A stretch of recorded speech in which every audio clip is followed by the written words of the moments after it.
အားလုံးပဲမင်္ဂလာပါအခုဗီဒီယိုလေးမှာမျှဝေပေးသွားမှာကတော့ဒီ countdown တိုင်းမှာဘယ်လိုလုပ်လဲပေါ့နော် PowerPoint မှာဘာကြောင့်မလဲဆိုတော့ဒီသင်တန်းတူသင်တန်းသားအဟောင်းနေတဲ့ကနေဆရာမဒီ countdown တိုင်းမှာလေး PowerPoint နဲ့လုပ်ချင်ပါတယ်ဆိုပြီးလာမေးထားတာလေးရှိလို့ပါဆိုတော့သူတို့ကိုပြန်ဖြေရင်းနဲ့ပေါ့နော်အားလုံးအများအတွက်လည်းအကျိုးရှိအောင်လို့ဒီဗီဒီယိုလေးဖန်တီးပေးလိုက်ပါတယ်ဆိုတော့ကျမတို့ပထမဆုံးဒီ PowerPoint နဲ့ဝင်ကြမယ်ပေါ့နော် PowerPoint နဲ့ဝင်ပြီးတဲ့အခါကျရင်ကျမကတော့ဒီဘာလုပ်မလဲဆိုလို့ရှိရင်ဒီ plan ဒီlayout ထဲမှာ plan တစ်ခုယူမယ်ဆိုတော့လုပ်ချင်တဲ့ format ကဒီကနမူနာတစ်ခုတစ်ချက်ပြမယ်နော်ဆိုတော့ဥပမာအခုဆိုရှင်ဒီ5 second ပေါ့နော် countdown လုပ်မှာဖြစ်တဲ့အတွက်ကျမဒီမှာတော့ဆောက်ချင်းမှာ on click လုပ်ထားတာဖြစ်တဲ့အတွက်ကျမရိုးရိုး click တစ်ချက်နှိပ်လိုက်တယ်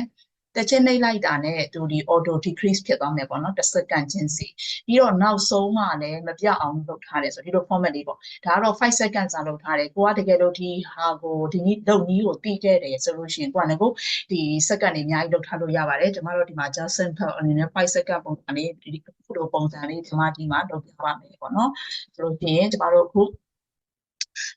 ဘယ်အောင်ရင်သွားမလဲဆိုရင်ကျမတို့ slide တစ်ခုကျမတို့ယူကြပါမယ်ပြီးရင်ကျမတို့ကဒီ insert ထဲကနေပေါ့နော်ဒီအောက်ဘက်ကဒီ digital clock ရဲ့ဒီ shape ထဲကနေဒီကိုလိုချင်တဲ့ format ပေါ့နော်တကယ်တော့ဒီ rounded shape ပဲယူ rectangle shape ပဲယူကိုကြိုက်တဲ့ယူလို့ရတယ်ဆိုတော့ကျမဒီမှာတော့ rounded လေးယူမယ် rounded လေးယူပြီးတော့မှအစင်တက်တယ်လို့ပေါ့နော်ကိုကြိုက်တဲ့ size ကိုလုပ်လို့ရပါတယ်ဆိုပြီးတဲ့အခါကျရင်ဒီမှာ shape fill ကိုဒီမှာအမဲရောင်ထည့်လိုက်မယ်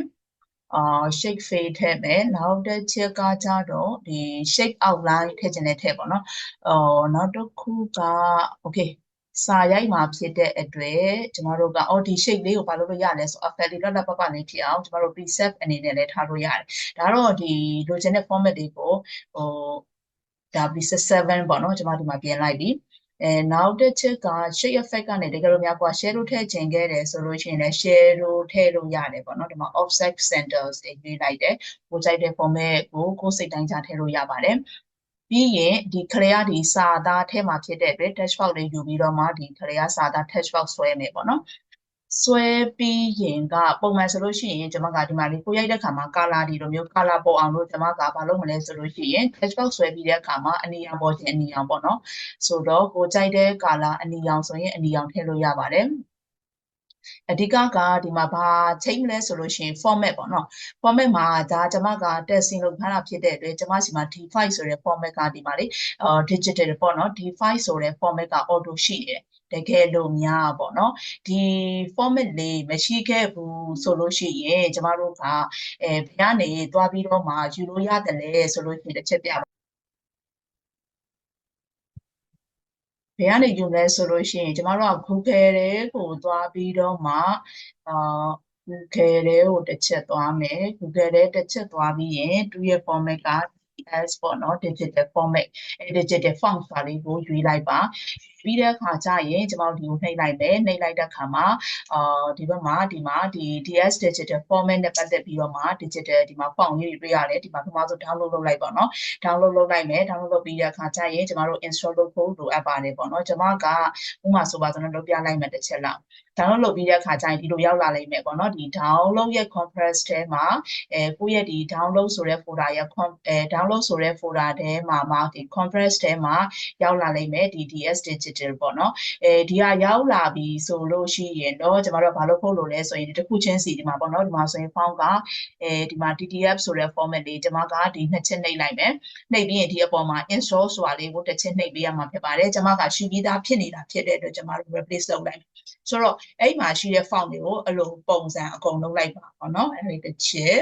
ဆိုရင်ကျမမူလနေရာသွားမယ်ဒါ install လုပ်ပြီးပြတာဆိုတော့ဒီနေရာမှာinstall လုပ်ပြီးသွားပြီဆိုလို့ရှိရင်เนาะကျွန်မဒီမှာDS digital soft format လေးကိုယူမယ်ယူပြီးတော့တိတာထင်ရှားအောင်လို့ color အနီရောင်ရကြတဲ့အနီရောင်ဆင်းရကြတဲ့ဆင်းရောင်ပေါ့နော်ကိုကြိုက်တဲ့ font color ကိုယူပါကျွန်မနည်းနည်းလေး font size လေးတစ်ချက်ကြီးလိုက်အောင်မယ်ပေါ့နော်00ပါလိမ့်မယ်05ပေါ့နော်ဆိုတော့ဒီအလေးကိုလည်းပဲကိုက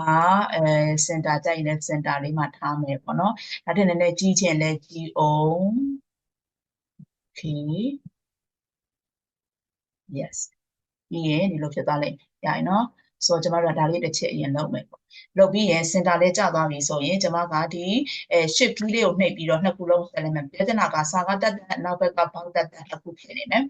နှစ်ခုဖြစ်နေတော့နှစ်ခုလုံးကိုဆက်လက်မှတ်မယ်ဆက်လက်မှတ်ပြီးရင်ကျမတို့ group ဖွဲ့ကြမယ်ပေါ့နော် group ကဒီ format ထဲမှာဒီမှာ group ဆိုတာလေးရှိပါတယ် group number ဒီမှာလေး group ဆိုတာတစ်ချက်နှိပ်လိုက်မယ်ဒါဆိုလို့ရှိရင်သူ့ကိုဘယ်နာပဲတည်သွားဒီမှာအုပ်စုလေးဖြစ်နေမယ်ပေါ့နော် okay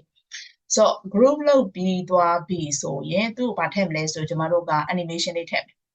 animation ထည့်တဲ့အခါမှာဒီမှာ add animation ဆိုတာလေးကျမတို့ယူပါမယ်ယူပြီးတဲ့အခါမှာဒီမှာ format ကဒီ exact ဆိုတဲ့ format အနီရောင်လေးနဲ့ဒီမှာ disappear ပေါ့ exact အုပ်စုတွေက disappear ဆိုတဲ့ format လေးကိုယူလိုက်မယ်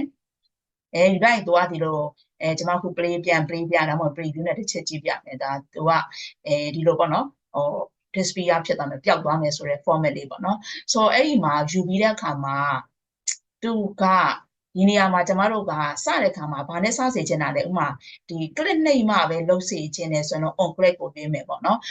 ဒါမှမဟုတ်ဘူးဆိုလို့ရှိရင်ဒီ1စက္ကန့်ပြီးတဲ့နောက်ပိုင်းမှာဖြစ်စေချင်တယ်ဆိုရင်ကျမတို့ဒီနေရာမှာafter previous ကိုရွေးမယ် duration က1စက္ကန့်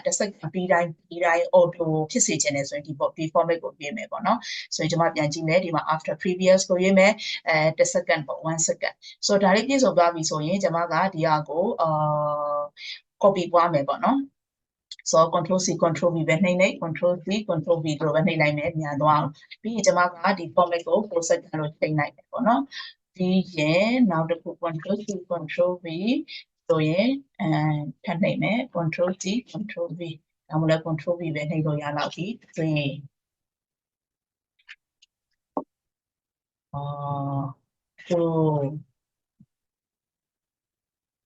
စင်တာလေးဖြစ်စေချင်လိုက်တဲ့ okay 1 last one okay ကြဆိုလို့ရှိရင်ကျမတို့ကပေါ့နော်ဒါကတော့ကိုလိုချင်တဲ့ site ပုံစံ format တင်ချပြီးဆိုပါကြမှာဒီ copy paste လုပ်ပေါ့နော်စိတ်တိုင်းမကြမဲ့စိတ်တိုင်းကြပြင်ပါပြင်ပြီးကကြမှာဒီလို copy paste လုပ်မယ်ဆိုတော့ကျမတို့မျက်စိထဲမြင်အောင်ကြည့်လိုက်ကျမတို့ကဘာလဲဆိုရင်ထိတ်ဆုံးကမြင်နေရမှာက5 4 3 2 1 0ဒီလိုပုံစံသွားမှာဆိုတော့0ကအောက်ဆုံးမှာ0ပဲကြံနေခဲ့ရမှာဖြစ်တဲ့အတွက်ဘာလုပ်မလဲဆိုတော့ကျမတို့အောက်ဆုံးပို့ရမယ်ကောင်ပေါ့နော်ဒီ00ပေါ့အောက်ဆုံးပို့ရမယ်ဟာဆိုတော့ကျမကဒီအောက်ဆုံးပို့ရမယ်ဟာဒီအောက်ဆုံးကိုရွှေ့လိုက်ပြီရွှေ့ပြီးတဲ့အခါကျရင်0ပြီးရင်သူ့ကိုအစင်လိုက်ထပ်ပါမယ်01အဲ့ထပ်တဲ့အခါမှာသူ့ဒီ00ရဲ့အပေါ်ကနေရှိရမှာဖြစ်တဲ့အတွက်01ကိုသွားထပ်တဲ့အခါကျရင်ဘာလို့ဖို့လို့လဲဆိုလို့ရှိရင်ကျမတို့ကright click နှိပ်ပြီးတော့မှဒီမှာ bring to front ပြောချင်တာက01ဒီအပေါ်ကရှိဖို့လိုတယ်ဒါကြောင့်မို့ bring to front ကိုရွေးမယ်bring to front ကိုရွေးပြီးခါကျမှသူ့အပေါ်တင်ပါเนาะအဲ့ဒါသတိထားဒီတိုင်းပဲ1ပြီးရင်2ဆိုတော့ right click နဲ့ဒီမှာ bring to front လေးကိုရွေးမယ်ရွေးပြီးမှသူ့အပေါ်ကနေသွားပြီးထပ်လိုက်မယ်ပေါ့เนาะဆိုတော့02ထိုနည်း၎င်းပဲ right click နဲ့ bring to front 03 right click နဲ့ bring to front 04 okay right click နဲ့ bring to front ဆိုတော့ဒီမှာဆိုပါဆိုကျမတို့အကုန်ထပ်ပြီးသွားတဲ့အခါကျတော့ကိုတက်ထားတဲ့ဒီ rectangle တွေကိုပေါ့နော်ဆိုတော့ကျမကဒီအားလုံးကိုဆက်လက်မှတ်ချင်တာဖြစ်တဲ့အတွက်ဒီလိုမျိုး4000လေးဒီလိုလုပ်ပြလိုက်မမြင်ရလားမသိနော်ကျမဒီကနေ mouse ကိုနှိပ်ပြီးဒီလိုဆွဲပြလိုက်ဆိုတော့အဲ့ဒီအားလုံးကိုကျမဒီ format ထဲကနေဒီမှာ align ဆိုတာလေးရှိတယ်အဲ့ဒီ align တွေကနေ center တက်တဲ့လေးကြကျင်နေဆိုရင် align center ပြောချင်တာကအဲ့ဒီ6ခုစလုံးကိုထပ်လိုက်တဲ့သဘောပေါ့နော်နောက်တစ်ချက် middle လေးအထက်တူကြကျင်နေဆို align middle အဲ့ဆိုရင်အားလုံးကထပ်တူသွားကြနေပါလိမ့်မယ်ပေါ့နော်ဆိုတော့ဒီလိုပုံမှန်ကိုလှုပ်ရှားတဲ့အခါကျတော့ကျမက05ပေါ့နော်05ဆိုလို့ရှိရင်ဒီစစချင်းဖန်တီးတာဖြစ်တယ်စစချင်းဖန်တီးကျမဒီမှာလည်းဒီညာဘက် animation page မှာလည်းပေါ်နေပါတယ်ဒီမှာဒီထိတ်ဆုံးပေါ့ဒီထိတ်ဆုံးကကြောင့် after previous စစချင်းမှာသူကတခုခုလာတာကိုစောင့်နေမှာဖြစ်တဲ့အတွက်ကျမကဒီမှာနော်ဒီထိတ်ဆုံးကဟာလေးဒီanimation page ရဲ့ထိတ်ဆုံးကဟာရဲ့ကျမဘာလုပ်ချင်လဲဆိုလို့ရှိရင်သူရဲ့ဒီ format ပေါ့နော် animation လေးကိုပြန်ပြီးတော့မှဒီ after previous ဆိုတာလေးကိုကျွန်မ on click ချိန်မယ်ဘယ်သူပဲချိန်မှာလဲဆိုတော့ 0.05 ဆိုတဲ့အရာလေးကိုပဲချိန်မှာเนาะနောက်တစ်ခုကကျမတို့ဒီနေရာမှာဒီ slide show မှာတစ်ချက်သွားကြည့်မယ်ပေါ့ဆိုတော့ဒီနေထားတော့မြင်ရပြီသူ့ကိုဘာမှမလှုပ်ရှားဘူးဆိုရင်ဘာမှလုပ်မှာမဟုတ်ဘူးအဲ့တော့ကျွန်မက on click ကိုရွေးထားတာဖြစ်တဲ့အတွက်mouse နဲ့ click တစ်ချက်နှိပ်လိုက်မယ်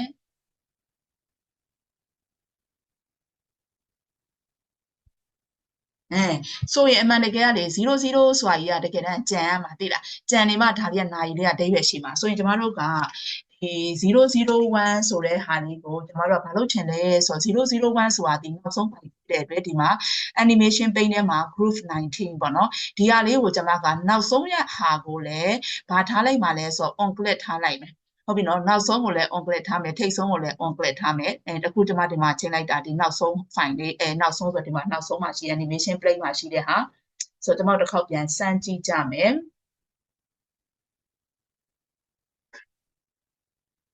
ဆိုရင်စစချင်း on click ဖြစ်တဲ့အတွက်ကျမ click တစ်ချက်နှိပ်လိုက်ပြီ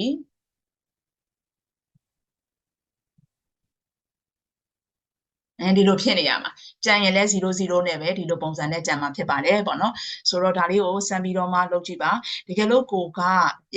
ပြန်ပြီးတော့မှပါလဲဆိုလို့ရှိရင်ဒါထက်ပေါ့နော်5စက္ကန့်ထက်ကြာကြာ10စက္ကန့်လုပ်ချင်တယ်ဆိုလို့ရှိရင်လည်းသူကဘာလုပ်လို့ရလဲဆိုရင်ဒီ format ကိုဒီ copy paste လုပ်လို့ရတယ်ဆိုတော့ကျွန်မဒီ PowerPoint ထဲမှာ countdown timer နဲ့ပတ်သက်ပြီးတော့မှလုပ်တဲ့အခါမှာတချို့ function တွေ automatic ပေါ့နော်ကိုလိုချင်တဲ့ second တွေအများကြီးလုပ်ထားခြင်းတယ်ဆိုကျွန်တော်တို့က visual basis VBA နဲ့ဒါထက်ပို့ပြီးတော့မှနည်းနည်းလေးပို့လေးနဲ့တဲ့အရာနဲ့ထပ်ပြီးတော့လည်းလုပ်လို့ရပါတယ်လုပ်လို့ရတဲ့နေရာပို့ပြီးတော့မှလည်းvisual basis တွေနဲ့ programming code တွေပါတွေရေးပြီးလုပ်လို့လည်းရတယ်ဒါကတော့အခုလက်ရှိရဒါတော့မြင့်ပေါ့နော်ဘယ်သူမှဆိုလုပ်လို့ရတဲ့အနေအထားရှိပါတယ် PowerPoint လေးနဲ့ကလေးတွေပဲဖြစ်ဖြစ်ပေါ့နော်စမ်းကြည့်ပါလုပ်ကြည့်ပါပေါ့နော်ဒီဘောက်လေးတွေကိုလည်းကိုယ်စိတ်တိုင်းကြဒီမှာ screen အပြည့်ထားခြင်းတယ်ဆိုလည်း screen အပြည့်နည်းနည်းလေး site လေးကိုစမ်းကြည့်ပေါ့နော်ပြီးတော့မှဒီ digital ဒီ font လေးကိုလည်း site အပြင်ဘက်က font နဲ့အထက်ဘက်က site နဲ့ပေါ့နော်အဆင်ပြေအောင်လို့စမ်းကြည့်ပါလို့ဆိုတော့ဒီဗီဒီယိုလေးကိုစမ်းကြည့်ပြီးတော့ repeat လုပ်ကြည့်ပါကိုယ့်အတွက်တစုံတရာအကျိုးရှိလိမ့်မယ်လို့ကျွန်မကယုံကြည်ပါတယ်အားလုံးတက်လည်းအကျိုးရှိစေချင်ပါတယ်တကယ်လို့ကိုလိုချင်တယ်လိုအပ်တဲ့အပိုင်းလေးတွေမသိတာတော့၎င်းပေါ့နော်ထပ်ပြီးလေ့လာခြင်းတဲ့အရာမျိုးလေးရှိခဲ့မယ်ဆိုလို့ရှိရင်ကျွန်မတို့ဒီ messenger နေဖြစ်ဖြစ်ကျွန်တော်တို့ page messenger လာပြီးတော့မှ messenger တော့၎င်း comment ကနေ၎င်းလာပြီးတော့မှပေါ့နော် request လုပ်နိုင်ပါတယ်လို့အားလုံးဒီ countdown timer နဲ့ပတ်သက်ပြီးတော့မှ